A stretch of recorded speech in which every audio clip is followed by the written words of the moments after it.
You're listening to Skeptoid. I'm Brian Dunning from Skeptoid.com. Revenge of the listener feedback. Sometimes getting my email is like Sigourney Weaver running down the corridor and suddenly finding herself smack in the middle of a whole room full of alien eggs. I'll sit here frozen for minutes, holding my breath as a long list of highlighted unread subject lines all stare at me. I'm too terrified to click anywhere, and my heart pounds. I know that each of those emails contains a beastly, spidery, vicious personal attack. I try to tiptoe away quietly, and maybe they won't see me, but if I make the slightest move, the little ping sound stops me cold. So, eventually, each week, I do as I now do for you. I bust out my flamethrower and spray the whole room. This week's first victim is Richard Freeman from Exeter, England, who made a comment on my episode about orang pendek, an ape species known only to cryptozoologists. I'm a qualified zoologist and former zookeeper. I've worked with animals all over the world and taken expeditions into poorly explored areas. Twice I've been to Sumatra and interviewed not only native witnesses, but Debbie Martyr, a Western scientist and head of the Indonesian Tiger Conservation Group. She has seen orang pendek 4 times in the jungle. It's both easy and spineless to say eyewitnesses are liars or mistaken from your comfy armchair. Try having enough backbone to go and look for cryptids before shooting off your big mouth. Beware the old fallacy that skepticism is not appropriate unless you've personally sampled the pseudoscience. This is the same comment you hear from people selling all manner of snake oil. Try it before you slam it. Well, Richard, I'm not going to try a coffee enema just to find out whether it gives me super health. And I'm not going to spend a small fortune searching the jungles of Sumatra for an implausible creature. Nor am I going to break into Area 51 and see if I can find any aliens. I already gave the reasons orang pendek is unlikely in the episode, and I'm not going to repeat them here. Richard Freeman is a prominent enough cryptozoologist that he actually has his own Wikipedia page. He is the zoological director of the Centre for Fortean Zoology, a UK non-profit dedicated to cryptozoology. Orang pendek is not the only implausible beast he believes in. He's also hunted the Loch Ness Monster, rumored giant snakes in Thailand and Guyana, a Gambian dragon, the almas in Russia, something called the Mongolian death worm, and a race of pygmies with red faces. How many such creatures has he, or any other cryptozoologist, ever actually discovered? 0. Well, Richard, here's something else I'm going to say to you from my comfy armchair. There is actually real work to be done in the field of zoology that benefits animals that really do exist. Try doing some of that. Maybe you can actually have a useful, positive impact on the world. Pender from Holland, who has contributed all sorts of colorful perspectives to the Skeptoid.com episode comments, seems to have discovered my deep, dark secret. Study the higher ranks of Freemasonry, and you will see what the eye on this website is for, as well as the dragons named on the DVD.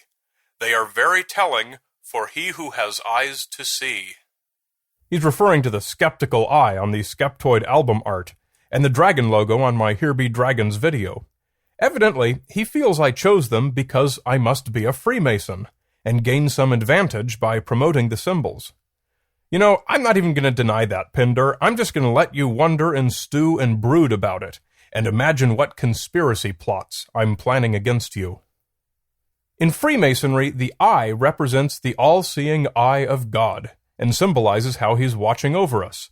So, clearly, if you know me at all, this is an idea I'm always trying to promote. The dragon, however, doesn't seem to be a Masonic symbol at all. No dragon symbol appears in any of the encyclopedias of Freemasonry, and none of the half-dozen or so Masons I spoke with have heard of it. But Pender says you must go to the higher ranks of Freemasonry to find it. Like all conspiracy guys, Pender knows more than the experts. He's probably read on the internet that the dragon symbolizes eternal power, or that St. George's slaying of the dragon represents the triumph over evil, or that the leaders of the American Revolution sometimes met in a Boston pub called the Green Dragon Tavern, which was purchased by a local Freemason lodge for its meeting spaces. Well, Pender, now we know about you, so you'd better grow eyes on the back of your head. William from Vancouver, British Columbia, had a comment typical of those that continue pouring in on my episode about organic food, the basic point of which was that while there's nothing wrong with so-called organic crops, there's also nothing wrong with conventional crops, despite the ongoing smear campaign by organic proponents. Read The Omnivore's Dilemma by Michael Pollan for an unbiased view of the organic versus corporate monopoly grown foods. Brian is basically an uninformed apologist for big agro-business. I would not be surprised if he is pulling a salary from Monsanto or Cargill. That's right, William. You found out Monsanto's dirty little secret. They found an uninformed apologist, then paid him a salary for 2.5 years to have him put out over 150 podcast episodes on wide-ranging topics as a cover, just so they could sneak in one little episode about organic food myths, basically amounting to little more than one blog entry among millions on the web. Hope they got their money's worth. I congratulate you for your detective work. And that's a fine false dichotomy you state, organic versus corporate monopoly grown foods. Look up virtually any large organic producer. More often than not, you'll find they're owned by the same corporate monopolies. Organics are an important market segment. There's hardly a food producer in the world that hasn't gotten on that bandwagon. Indeed, the food companies largely created that market segment. If you're saying stuff like organic versus corporate monopoly grown foods, you're thinking exactly what the advertising agencies are paid to make you think. Oh, and thank you for introducing me to what unbiased means. Leonard, a chiropractor who is a friend of a friend, offered the following regarding my episode on chiropractic. The statin Lipitor being promoted as reducing heart attack deaths by 50% is one example of crooked science. 2 patients per 100 on Lipitor over 3.5 years died, and 3 of the control group died per 100. 2 instead of 3 translates into a 50% number. 25% had side effects using Lipitor. Billions of dollars are spent on statins worldwide. I am sure your critical and skeptical approach could do a much more scientific discussion of this and other medical dragons. Otherwise, it appears you are on a witch hunt against chiropractic. How do I get my critical thinking on this subject reviewed to see if I am in error? Evidence does not seem to be scientific proof for medical procedures, in my way of thinking. We had a lengthy email exchange, but this paragraph sums up his position pretty well. He's a nice guy, but he's a denier of modern medicine, and he feels that the failings of evidence-based medicine constitute support for chiropractic. That's like saying person A is in jail, so what does that tell us about person B? Obviously nothing at all.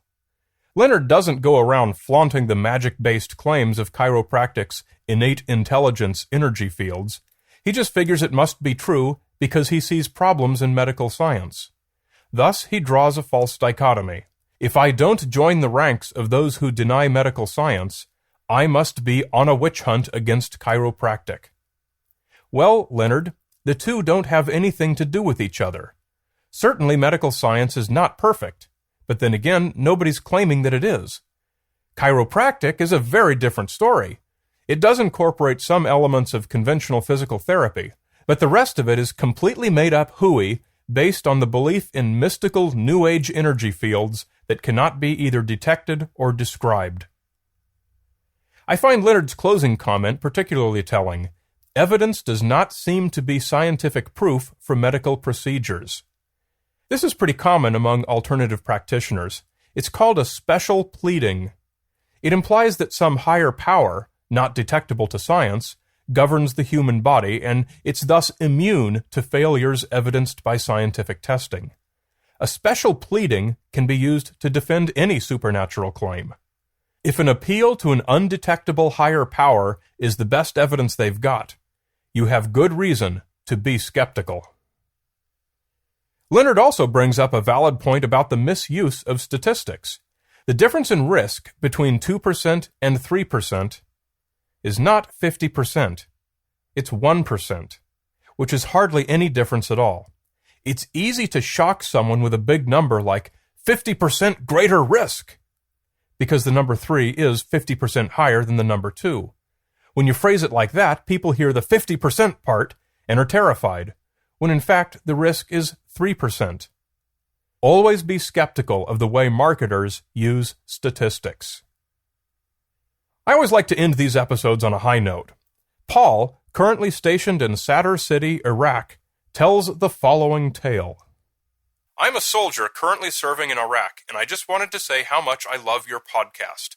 We don't get regular access to the internet, so I take any opportunity I can to snag as many episodes as possible when I can.